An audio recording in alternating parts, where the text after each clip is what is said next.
Have you ever watched someone destroy their own life because they believed they were smarter than everyone else? My husband stole every dollar I had, kicked me out of my own house, and proudly replaced me with his pregnant mistress. He thought I would disappear quietly. What he never imagined was that his biggest mistake was choosing me as his victim. My name is Olivia, and the morning my life collapsed started like any other. I was sitting in my kitchen with a cup of coffee, preparing to invest the savings I had spent years building.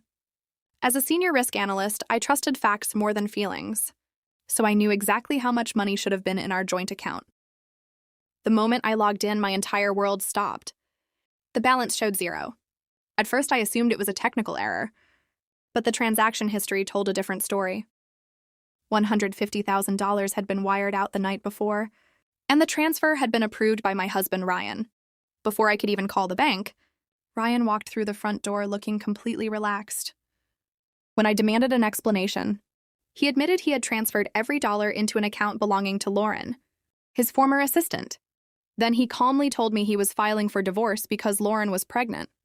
As if that was not enough, he ordered me to leave the house within 48 hours because Lauren would be moving in. The man I had trusted for 6 years had stolen my savings, replaced me, and expected me to disappear without a fight. I reminded him that I had paid most of the down payment and my name was on the deed. Ryan only smiled and claimed he had already refinanced the property. According to him, I had signed every document days earlier. That was impossible because I had been attending a conference in another state. In that moment, I realized the truth. He had forged my signature, worked with a fake notary, and buried me under $500,000 of fraudulent debt. Ryan believed he had planned the perfect escape. He had no idea he had just committed crimes that could destroy his entire future.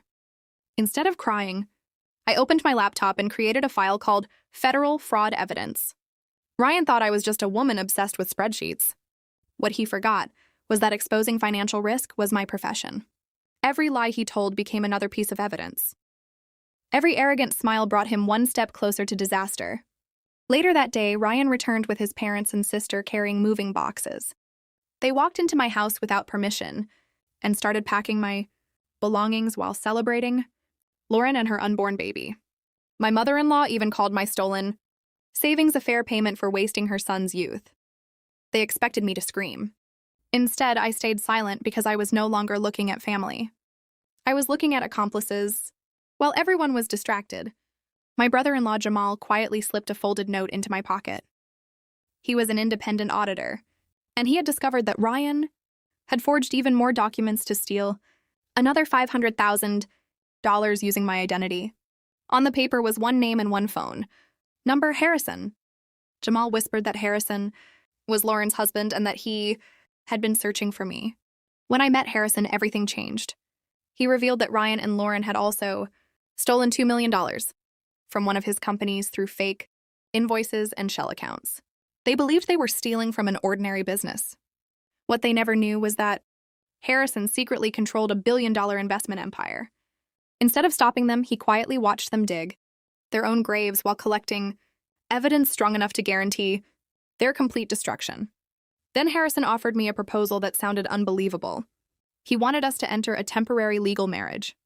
By combining our financial claims, our separate cases would become one massive federal conspiracy involving forgery, identity theft, wire fraud, and embezzlement. Ryan and Lauren would no longer face simple lawsuits. They would face a criminal investigation capable of destroying everyone who helped them. I accepted immediately. For the next several days, Harrison, Jamal, and I built a case so detailed that there was nowhere left for Ryan to hide. Every forged signature, every bank transfer, every offshore account, and every fake document was connected into one perfect timeline. Meanwhile, Ryan proudly signed more paperwork without reading it, unknowingly trapping himself even deeper. While they celebrated their new mansion, luxury cars, and expensive lifestyle all over social media, they were actually creating evidence for federal investigators. Every photo they posted proved exactly where the stolen money had gone. They believed they were showing the world their success. In reality, they were documenting their own crimes. Then an invitation arrived. Ryan and Lauren wanted me to attend their lavish engagement party so I could watch them celebrate the life they had stolen from me. My former mother-in-law even included a handwritten note telling me it was time to see what a real family looked like. I smiled, checked the box accepting the invitation, and mailed it back the same day. They thought they had invited a broken ex-wife. What they really invited was the woman who was about to watch federal agents destroy everything they had built. And this time, I was going to enjoy every single second of it.